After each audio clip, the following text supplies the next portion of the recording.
రాజశేఖర రెడ్డి గారి జలయజ్ఞం. రాజశేఖర రెడ్డి గారు మనసులో నుంచి పుట్టింది రాజశేఖర రెడ్డి గారి జలయజ్ఞం. జలయజ్ఞం అంటే రాజశేఖర రెడ్డి గారికి ఎంత ప్రాణమో అందరికీ తెలుసు. ఈ ఆంధ్ర రాష్ట్రంలోనే 54 ప్రాజెక్టులను తలబెట్టాడు రాజశేఖర రెడ్డి గారు. ఆ 54 ప్రాజెక్టుల జలయజ్ఞంలో 12 ప్రాజెక్టులు రాజశేఖర రెడ్డి గారే పూర్తి చేశారు. మిగిలిన ప్రాజెక్టులను ఎవరూ ముట్టుకోలేదు. జగనన్న గారు ఆ రోజు మేనిఫెస్టోలో చెప్పిన విషయము, మేము అధికారంలోకి వచ్చాక రాజశేఖర రెడ్డి గారి జలయజ్ఞంలోని అన్ని ప్రాజెక్టులను పూర్తి చేస్తాము అన్నారు. మరి ఏమైంది? ఒక్క ప్రాజెక్ట్ అయినా పూర్తయిందా? తట్టెడు మట్టి ఎత్తి మళ్ళీ ఇటు పోసారా? జలయజ్ఞంలో ప్రాజెక్టులు పూర్తి చేస్తామన్నారు. నవరత్నాలలో అదొక రత్నం. మరి ఏమైంది ఆ రత్నం? ఎక్కడ పోయింది జలయజ్ఞం? ఇదేనా రాజశేఖర రెడ్డి గారి ఆశయాలను నిలబెట్టడం అంటే? ఇక్కడ గాలేరి నగరి ప్రాజెక్టు పూర్తయితే ఈ ప్రాంతానికి ఎన్ని నీళ్లు వచ్చును? 6 నెలల్లో పూర్తి చేస్తానన్నాడు.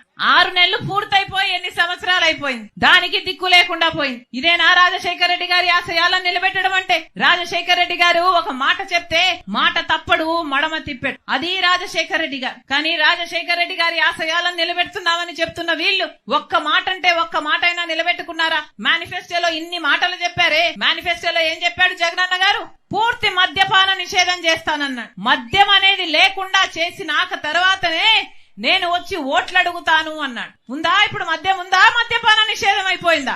మేనిఫెస్టోలో పెడుతున్నానిది. మేనిఫెస్టో అంటే నాకు బైబిల్, ఖురాన్, భగవద్గీతతో సమానం అన్నారు. ఏమైంది? పూర్తి మద్యపాన నిషేధం చేశారా? ఇప్పుడు పూర్తి మద్యపాన నిషేధం చేయలేదు కదా, సర్కారే మద్యం అమ్ముతుంది. ఇక సర్కారు ఏ మద్యం అమ్ముతుందంటే కల్తీ మందుతో ఈ రోజు మన రాష్ట్రంలో పక్క రాష్ట్రాల కంటే 25% మంది ఎక్కువ మద్యం తాగి లివర్ చెడిపోయి ఎక్కువ మంది చచ్చిపోతున్నారు. ఈ మద్యం అమ్ముతుంది అంటే వాళ్ళు అమ్మిందే తాగాలట. వాళ్ళు ఎంతకు చెప్తే అంతకే కొనాలట. వాళ్ళు ఏది అమ్ముతే అదే తాగాలట.